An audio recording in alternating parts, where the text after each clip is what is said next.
राम राम। कहने को तो बहुत कुछ है, आगे कहते भी रहेंगे, लेकिन आज बाबा जी का प्राकट्योत्सव है। जन्मोत्सव भी कह सकते हो, प्रकाशोत्सव भी कह सकते हो। ये भक्तों की और महाराज के दरबार की, हनुमान जी की, राधा कृष्ण जी की, सीताराम जी की परिक्रमा कर रहे हैं।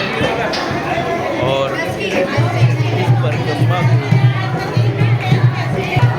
शुद्ध अर्थों में कहें तो परिक्रमा भी कह सकते हैं, परिक्रमा ही है।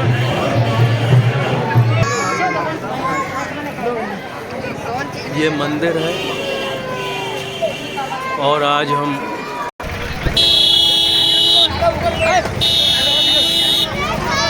ये भक्तों का आता हुआ रेला है, सुबह से चल रहा है।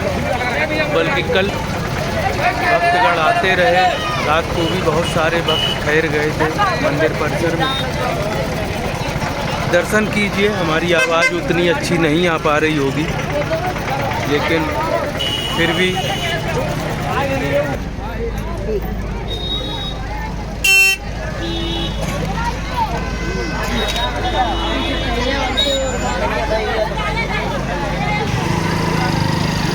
जो मुख्य मार्ग है वो यहाँ पर आके परिक्रमा पथ में बदल सकता है, क्योंकि ये छोटा सा गांव है अकबरपुर, उसकी परिक्रमा करते हैं। कुछ बात भी करते चलेंगे। ये 3 गांव का एक समूह है, 3 मजरे कह सकते हो, उपग्राम, छोटे छोटे ग्राम।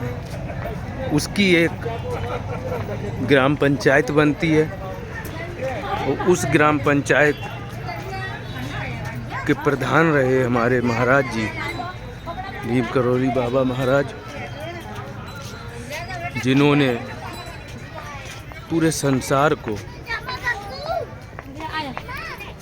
एक ऐसा प्रकाश दिया जिस प्रकार हमारे भगवान के अवतार हमारे समाज को, मानवता को, सभी जीवों को प्रकाश से भर देते थे, भरते रहे हैं। उसी प्रकार महाराज ने हमारे सबके लिए ऐसा प्रकाश दिया जो सूर्य के चमकते हुए प्रकाश से भी ज़्यादा उज्जवल है, कह सकते हो। वो उज्जवल बुद्धि का प्रकाश, वो उज्जवल प्रकाश ऐसा जो आँखों से नहीं दिखाई देता, लेकिन उस प्रकाश में हमारी आत्मा दिखाई पड़ती है, हमारी आत्मा देख सकती है। ये परिक्रमा कर रहे हैं और इस परिक्रमा को आप लोग जहाँ भी हैं, जिस जगह भी हैं, वहीं से इस परिक्रमा को आप अनुभव कीजिए। स्वयं को इस परिक्रमा पथ में सम्मिलित कीजिए, ताकि आप जब भी यहाँ आएं तो आप इस परिक्रमा पथ पर अपनी यात्रा जरूर करें, क्योंकि ये वो स्थान है जिस स्थान पर हमारे महाराज ने ऐसी दिव्य ज्योति फैलाई, जिस ज्योति का अनंत काल तक प्रकाश रहेगा। हम लोग बहुत सारे अनुभवों से गुजरते हैं। भक्ति का अनुभव सदैव नए नए रूप बदलता है। उस अनुभव का कोई भी स्पष्ट रूप से विश्लेषण नहीं कर सकता। हर किसी की भक्ति अपनी निजी होती है।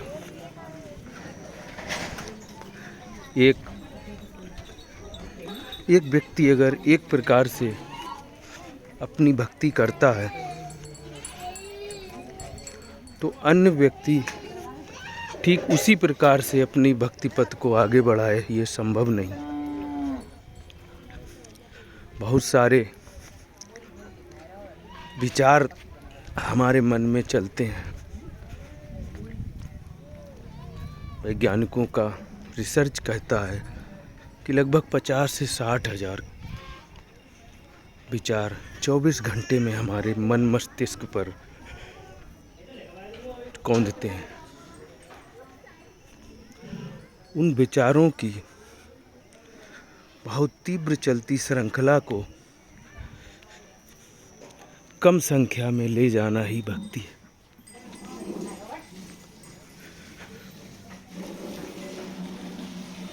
सभी संत नहीं हो सकते, सभी विरक्त नहीं हो सकते, सभी के लिए संभव नहीं है घर परिवार को छोड़कर कोई जंगलों में जाए, गुफाओं में रहे, आश्रम कुटिया बनाकर रहे। लेकिन एक संत के पास, एक साधु के पास, एक सन्यासी के पास जो जीवन काल है, औसतन उतना ही जीवन काल गृहस्थों के पास है। गृहस्थ मतलब जो परिवार को आगे बढ़ाते हैं, जिनके परिवार आगे की संतानों को उत्पन्न करके अपनी पीढ़ियों को अपने संस्कार आगे देते हैं। ये जीवन श्रृंखला है। कोई प्रजाति अगर विलुप्त हो जाती है तो वो श्रृंखला खत्म हो जाती है। संसार के अंदर, ब्रह्मांड के अंदर, अनंत कोटि ब्रह्मांडों में बहुत सारी वनस्पति की और जीव जंतुओं की प्रजातियां विलुप्त हो गई क्योंकि उनकी संतानें ना हो सकें, और हो सकें तो वातावरण के दुष्प्रभाव से या मानव हस्तक्षेप से या बीमारी महामारी से वो बहुत सारी संतति समाप्त हो गई। और समाप्त होने के बाद वो संतति फिर कभी दिखाई नहीं दी क्योंकि फिर वो विलुप्त हो गई। इसी तरह से संसार में मानव के चिन्ह हमेशा बने रहे, इसके लिए संतानोत्पत्ति होनी बहुत आवश्यक है। क्योंकि ईश्वर संकल्प शक्ति से बार बार मानव को नहीं पैदा करता, उत्पन्न बार बार नहीं करता। ये सृष्टि के कुछ चरणों में ही ऐसा ईश्वर करता है जब संकल्प शक्ति से या विचार शक्ति से जीव जंतुओं की या मानवता की उत्पत्ति होती है, जिसे सिर्फ ईश्वर कर सकता है। उस संकल्प शक्ति के बाद अनंत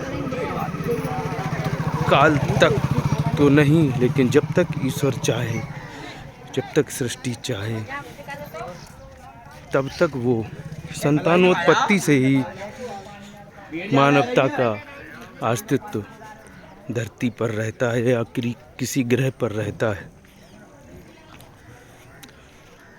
तो इसलिए जो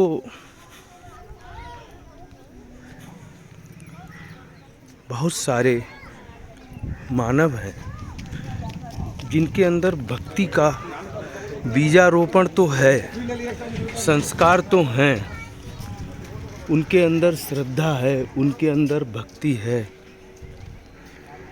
लेकिन जीवन काल बहुत छोटा है।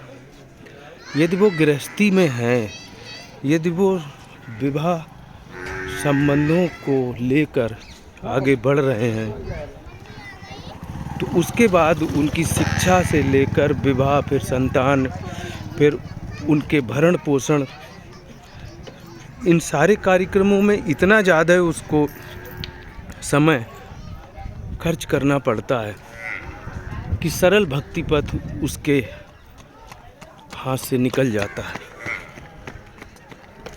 या छुटपुट कुछ उसको कहीं से कोई संकेत मिलता है तो ठीक से वो उसे अपना नहीं पाता, सही से वो उस संस्कार को ग्रहण नहीं कर पाता। कुछ प्रयास करता है और उस प्रयास को करते करते वो फिर कहीं से भटक भी जाता है। सब नहीं भटकते हैं, लेकिन कुछ ही सफल होते हैं, ये तो तय है। हनुमान प्रसाद पोद्दार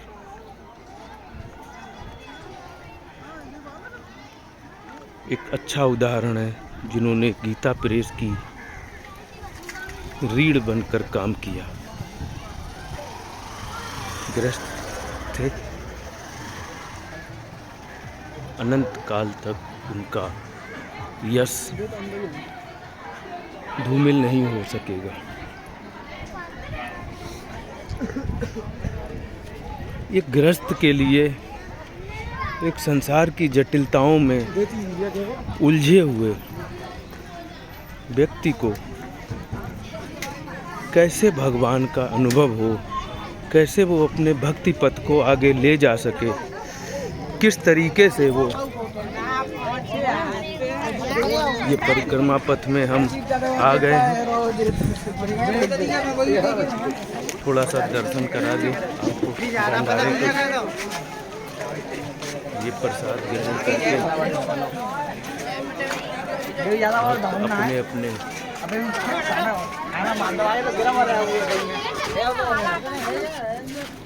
पत्तल पात्रों को लेकर ट्राली में डाल रहे हैं, अनुशासन के साथ।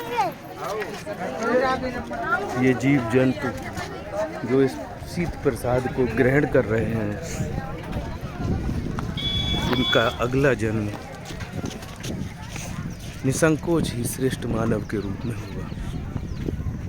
प्रसाद की यही महत्ता है। हाँ, तो हम कह रहे थे कि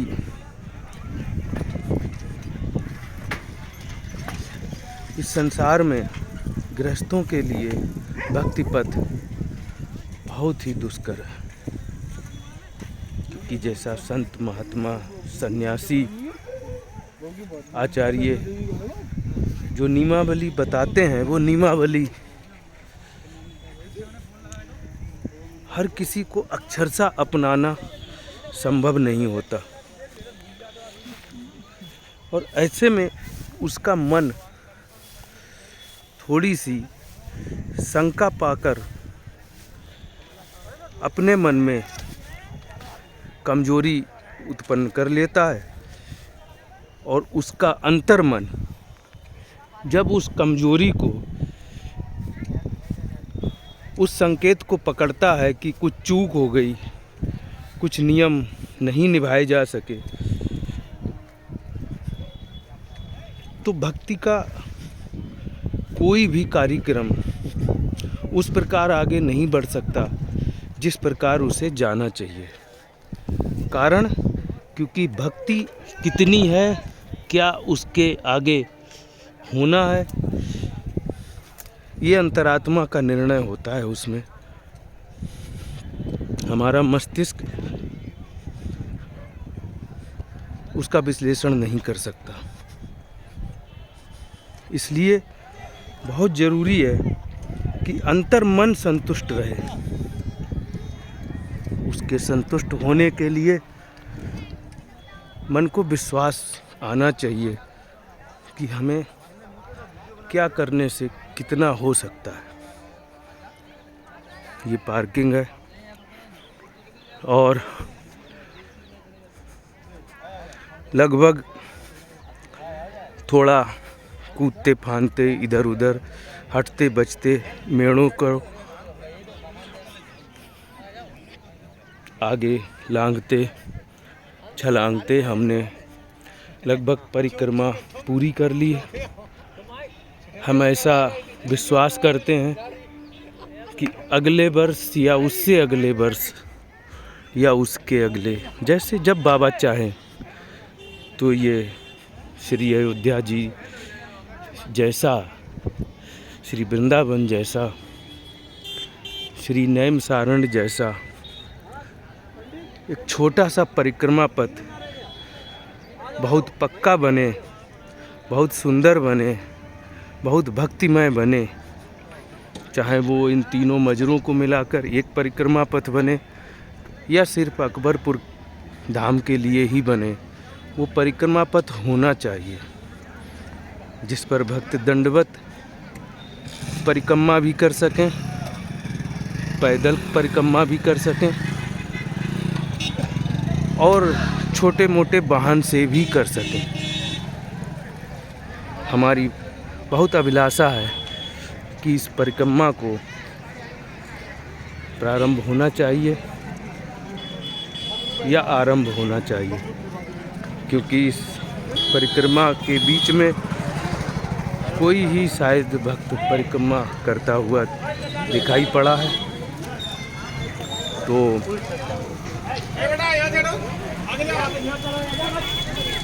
ये भक्ति स्थल, ये साधना स्थल विकास के क्रम में है। बाबा जी के बहुत सारे स्थान दिव्य हैं, ये भी दिव्य है, लेकिन हर स्थान के विकास की एक प्रक्रिया होती है और उस प्रक्रिया में अब ये जन्म स्थल लगातार उत्तरोत्तर प्रगति कर रहा है। अब मैं अपनी वाणी को यहाँ पर रोकूंगा। भक्त अभी भी आ रहे हैं और प्रसाद लेकर जा भी रहे हैं। थोड़ा सा भंडारे का और भगवान के दरबार का, हमारे बाबा जी महाराज के दरबार का,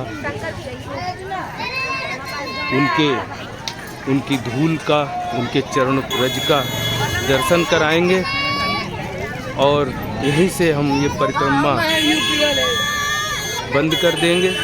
बस कुछ सेकंड या एक आध मिनट और धैर्य से आप देखिए, थोड़ा सा भगवान का, बाबा का दर्शन, भंडारे का दर्शन करिए।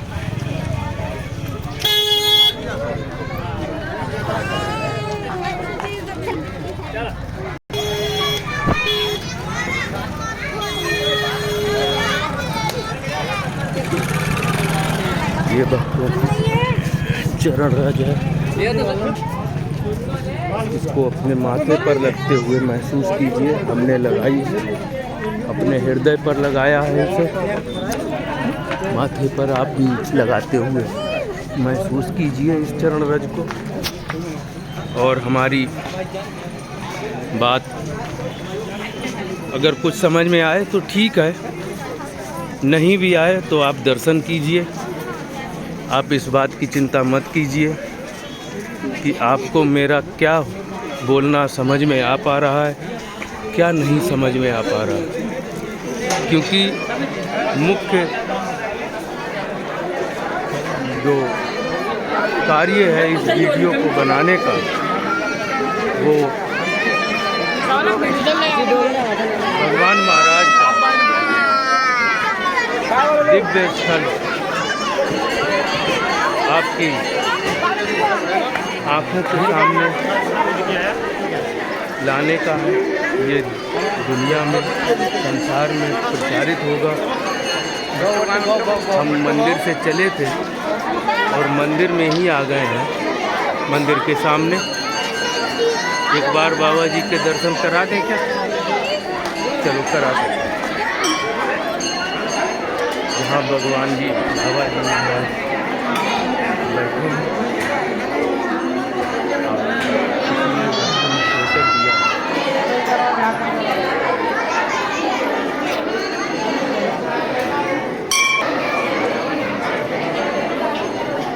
हनुमान जी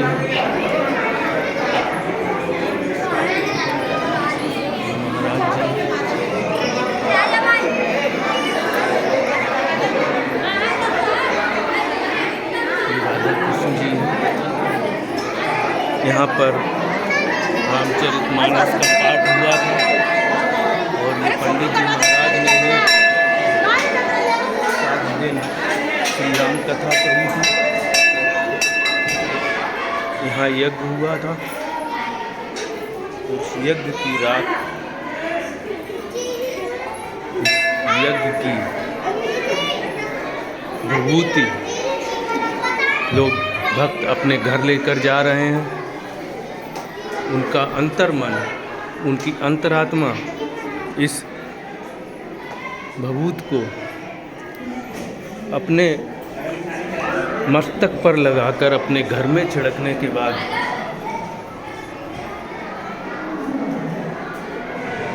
बहुत ही सुखद अनुभव करेगी, पवित्रता का अनुभव करेगी।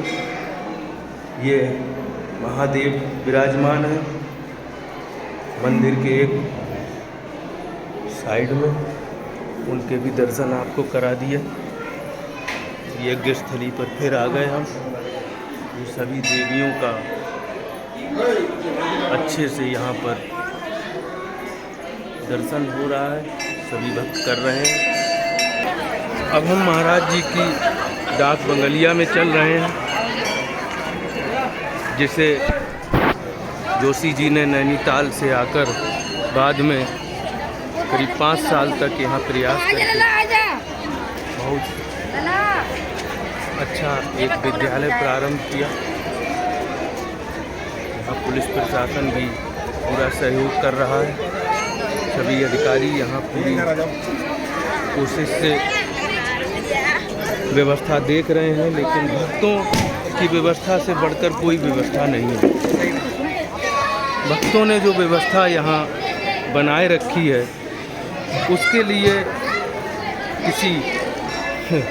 किसी भी प्रशासन की ज़रूरत नहीं थी, लेकिन क्योंकि कभी भी आवश्यकता पड़ सकती है और उनका भी भाग्य है जो यहाँ पर उनको ड्यूटी करने को मिली। उनके अनंत काल के पुण्य होंगे,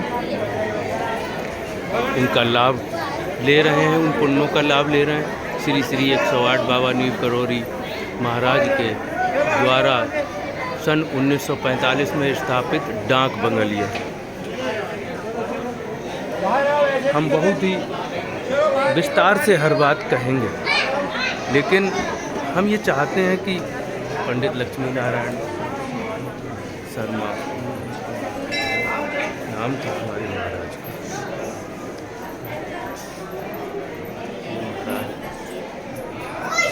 यहाँ पर कल केक कटा था। कल जो वीडियो हमने डाला था, यहाँ पर भक्तगण, ये हैप्पी बर्थडे लिखा हुआ था। ये स्थान भक्तगण प्रसाद रूप में बच्चे हंसी हंसी में वो शब्द जो अंग्रेजी के थे उन्हें ले गए उखाड़ कर। ये माता जी हैं जिन्होंने महाराज के ओजस को धारण किया और दिव्य विभूतियाँ इस संसार को दी हैं, जो भविष्य में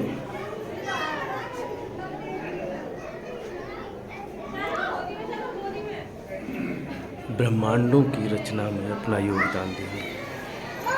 संसार के बहुत सारे कार्यों में उनका सहयोग रहे। ये जटिल विषय है, कभी इसके बारे में बाद में कहेंगे, लेकिन अभी हम दर्शन करा रहे हैं ये डाक बंगलिया महाराज की। इसमें महाराज रहते थे, विश्राम करते थे। ये प्रसाद घर पे ले जाने के लिए वितरित किया जाता है और हम दर्शन कराएंगे इस प्रसाद का आपको।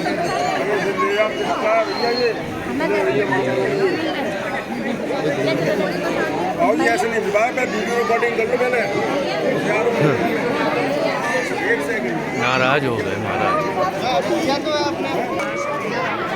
छपे हुए पैकेटों में प्रसाद बट रहा था। अगले वीडियो में उस प्रसाद का हम आपको दर्शन कराएंगे। तो प्रसाद छुपे हुए पैकेटों में था। ये हमारे महाराज के दोनों पूज्य सुपुत्र हैं, सब लिखा हुआ है, आप आराम से पढ़ सकते हैं। दिव्य विभूतियाँ हैं, इनके अंश इस संसार में बहुत बड़ा योगदान देने वाले हैं। आगे भी इनका योगदान कभी नकारा नहीं जाएगा, लेकिन क्योंकि ये बड़े लंबे समय की प्रक्रिया है, इसलिए बस इतना ही पर्याप्त कहना कि महाराज के अंश इस संसार के लिए एक अमूल्य निधि है। हम भंडारे का एक दर्शन करा दे रहे हैं।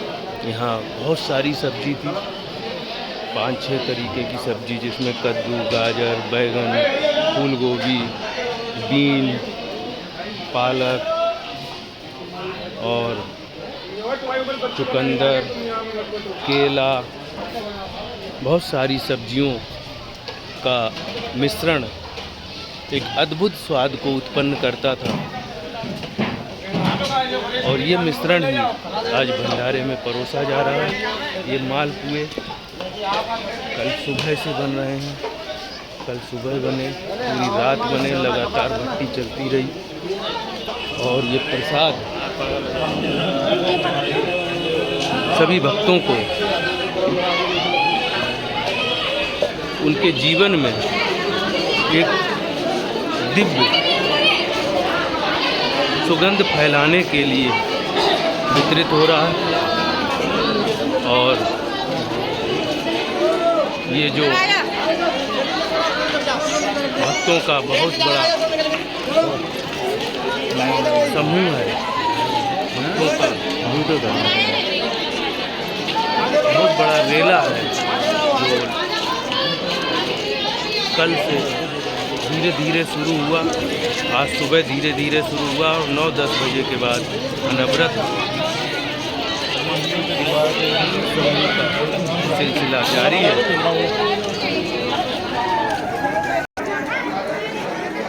हमारे भक्त समूह प्रसाद ग्रहण करते हुए दुनिया की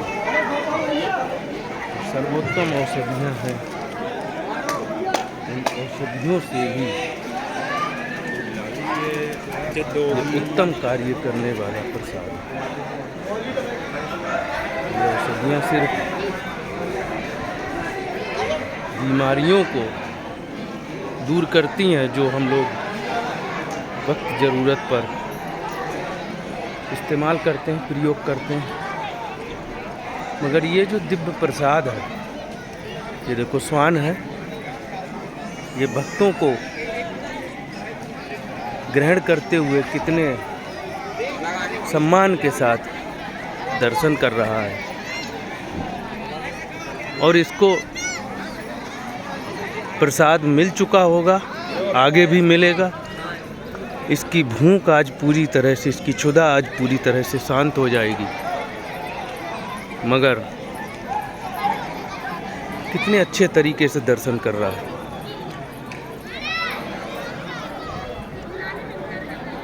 शायद हम मनुष्यों को, खैर छोड़िए, कुछ नहीं कहूँगा।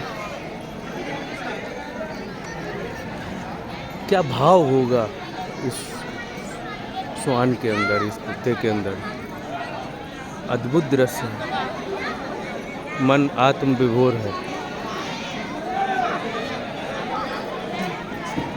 इसे विश्वास है कि इनके प्रसाद के बाद जो शीत प्रसादी है, मेरे कल्याण के लिए मुझे मिलेगी और उत्तम मनुष्य का जन्म मुझे प्राप्त होगा। भले ही ये बात वो ना जानता हो, उसे सिर्फ अपनी भूख ही शांत करनी है, लेकिन फिर भी ये चमत्कार तो उसके इस प्रसाद को ग्रहण करने से हो ही जाएगा। ये बात वो जाने या ना जाने। हो सकता है कि बहुत सारी बातें हमारी आपको अच्छी ना लग रही हों या समझ में ना आ रही हों या तात्पर्य ना समझ पा रहे हों, लेकिन ये बीच का जो वीडियो का हिस्सा है, इसमें कुछ ना कुछ बोलते रहने की वजह से हम कुछ भी बोल रहे हैं। हो सकता है कुछ ऐसा भी बोल गए हों या बोल रहे हों जो थोड़ा अच्छा ना लगे आपको, हमें क्षमा करिएगा। हम आप सभी भक्तों के चरणों की धूल भी बनने के लायक नहीं, रज भी बनने के लायक नहीं। हम में श्रद्धा भक्ति नहीं है। हम अपनी निकृष्टता के बारे में कुछ भी नहीं कह सकते, मगर आप सबके प्रेम को, आप सबके उत्साह को देखकर बाबा का दास बनने का प्रयास कर रहे हैं पिछले 12-14 साल से। उस प्रयास का सिलसिला अभी भी चल रहा है।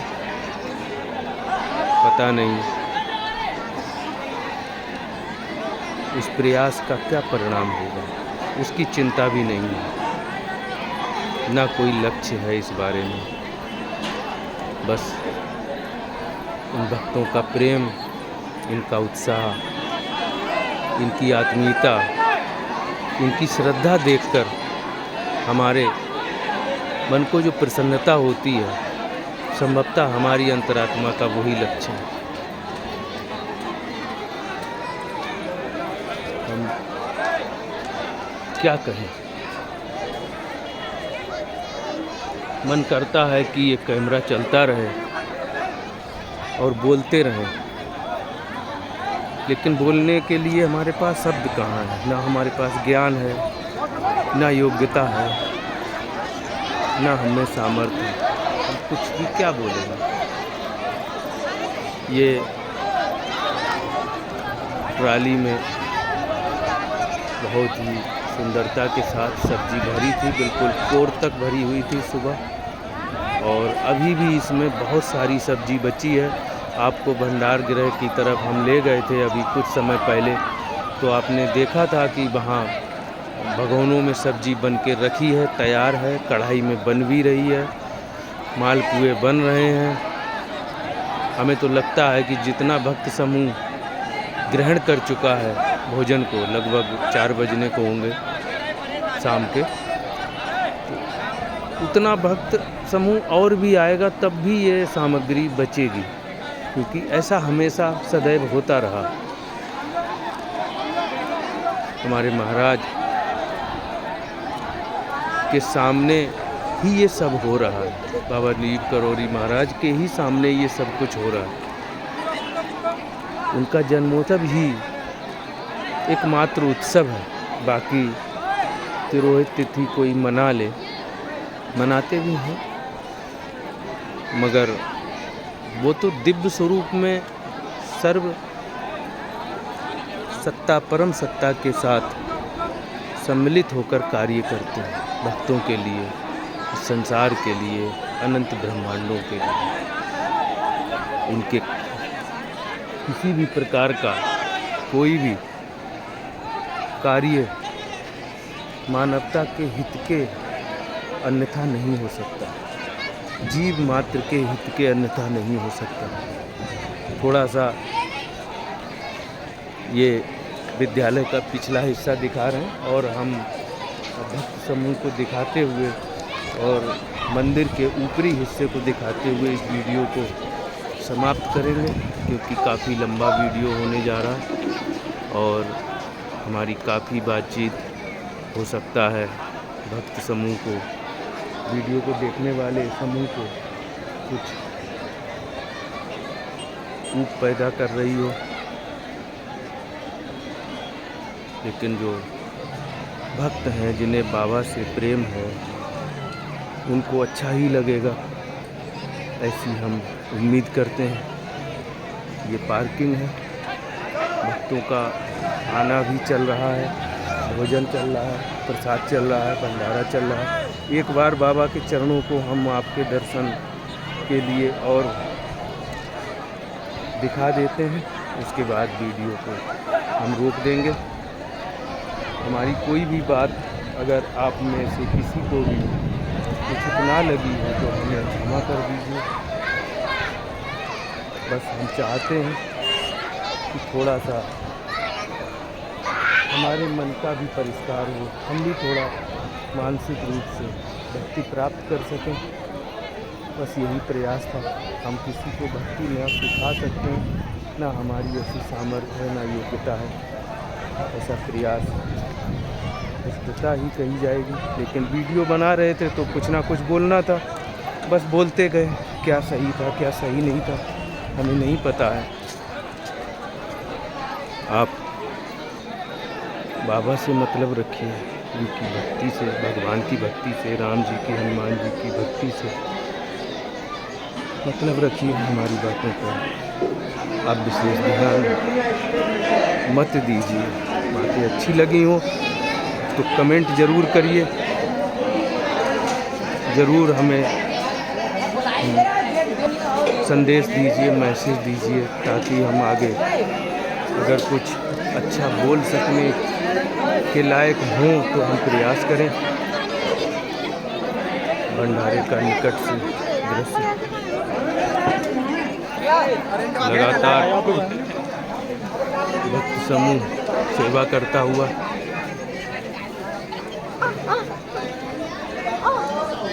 लोगों ने दक्षिणाएं भी दी,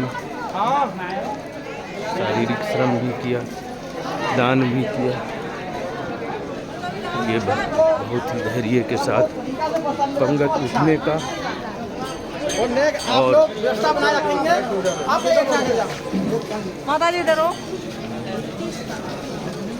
अपनी बारी का इंतजार करते हुए हमारा पुलिस प्रशासन बिल्कुल दर्शक भी बना रहा, क्योंकि ऐसी आवश्यकता ही नहीं पड़ती। महाराज का जलवा है, उनका ऐसा सामर्थ्य है सदैव से।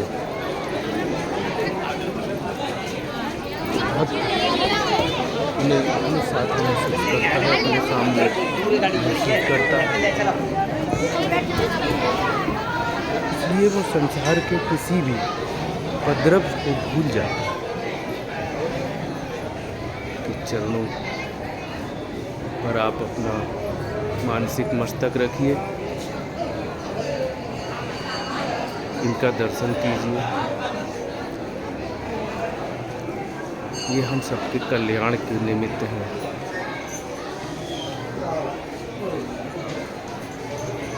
कितनी सुंदर छवि।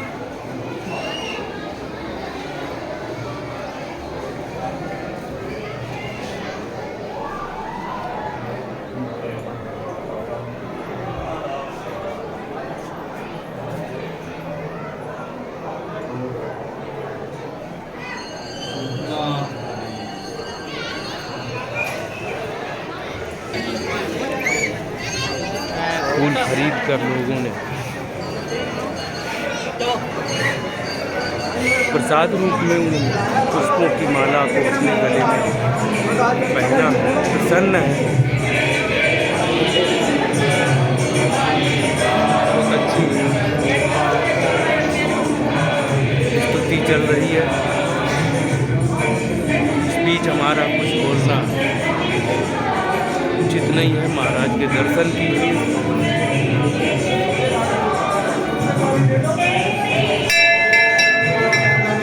और इस वीडियो को अच्छा लगा हो शेयर कीजिए और लाइक कीजिए, कमेंट कीजिए, हमारा उत्साह बढ़ाइए। बहुत कुछ कहना है। पिछला वीडियो 5 साल पहले डालकर छुट्टी के काल रील डाल दी थी, इस बीच हिम्मत नहीं पड़ी वीडियो बनाने की। सीखते रहे शायद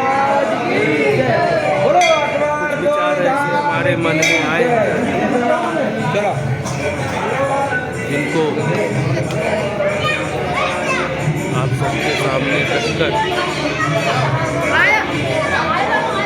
आपको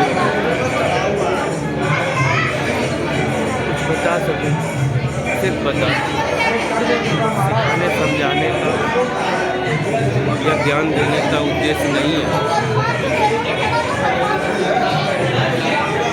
बस यही चाहते हैं आगे आने वाले समय में अगर हमें आप इस लायक समझो कि हम कुछ कह सकें, कुछ बोल सकें, तो हमें कमेंट में ज़रूर बताइए। इस वीडियो को लाइक कीजिए, शेयर कीजिए, चैनल को आप सब्सक्राइब जरूर कीजिए, सब्सक्राइब जिससे कि हमारा जयकारे के साथ सभी को राम राम, जय हनुमान, जय गुरु माता, जय